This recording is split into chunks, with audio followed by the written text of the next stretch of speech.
Назарларыңызда әлеует бағдарламасы, армысыздар, студияда Назым Дәуітәліқызы.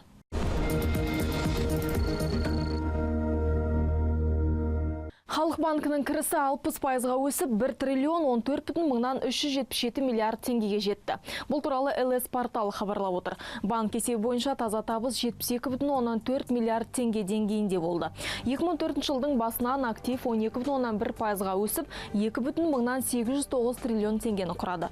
Жеке капитал 21,7%-ға артып, 475,2 миллиард теңгеге жетті. Сонымен қатар банк портфелінде жұмыс істемейтін займ деңгейі 2004 жылы 18%-дан 12,9%-ға дейін азайды. Жалпы халық банкі еліміздің қаржы құрылымы жүйесінде актив мөлшері бойынша 2-ші орында. 2015 жылғы қаңтардағы көрсеткіш бойынша оның активі 2 триллион 633,5 миллиард теңге.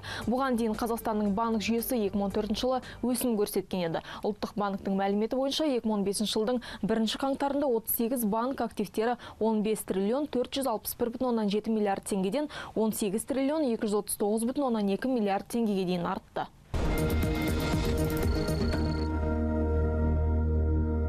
Елімізде әуе билеттерінің онлайн саудасы қызып келеді. 2014 жылы 700 миллион долларға билет сатылған.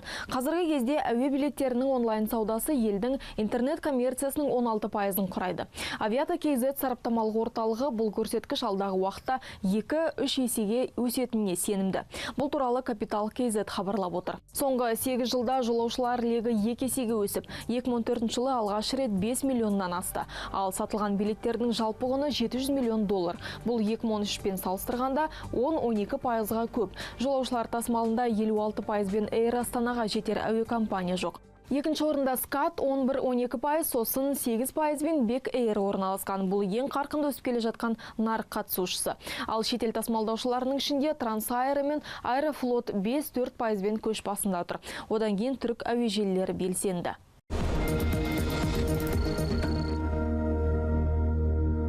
Қаңтар ақпан айларында Астананың өнеркәсіп орындары 39 миллиард теңгеге өнім шығарған. Өңдеу өнеркәсібіндегі өнімнің нақты көлемі 2014 жылғы қаңтар ақпандағы деңгеймен салыстырғанда 20,3%-ға өсті және қолданыстағы бағамен 26,6 миллиард теңгені құрады. Өңдеу өнеркәсібіндегі өндіріс көлемінің өсуі өзге де металл емес минералды өнімдерді өндіруде, резеңке және пластмасса бұйымдары өндірісінде байқалады. Тамақ өндірісінде нақты көлем индексі 99,2%-ды құрады. 2014 жылғы қаңтар ақпандағы деңгеймен салыстырғанда шұжық өнімдерін өндіру 16,9%-ға қысқарды. Сонымен қатар макарон 29,6%-ға, тәтті нан мен кондитерлік өнімдер өндіру 12,6%-ға өсті.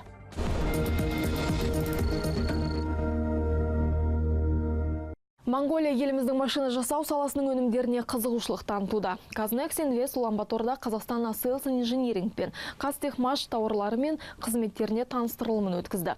Қазтехмаш машина жасау зауыты комбайн әзірлейтін отандық өндіріс орны монголдық ірі Гандангин Денж компаниясымен келіссөз жүргізді. Оның қорытындысы бойынша отандық 20 тракторының жеткізілуі туралы келісім орнатылды. Казнекс Инвест сапар аясында Монголияның ауыл шаруашылығы министрлігімен де келіссөздер жүргізіліп, қазақстандық өнімді алуға қызығушылық танытылды.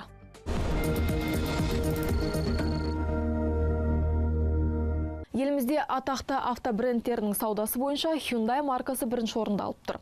Қазақстандық дилерлер әйгілі Корея маркасының 1441 жеңіл көлігін сатқан. Оның ішінде әсіресе акцент моделіне сұраныс жоғары. Одан кейін 193 бірлікпен Элантра үштікті 73 көлігі сатылған Туссо моделі түйіндеп тұр.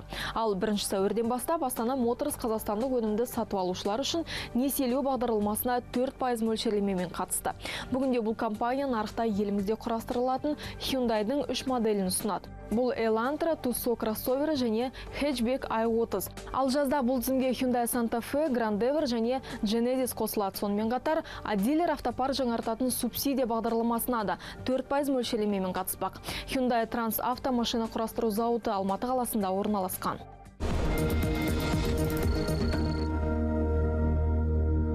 Әзірге айтарымыз осы, хабарымызда 24 KZ сайтынан да көре аласыздар. Эфирде жүздескенше аман сау болыңыздар.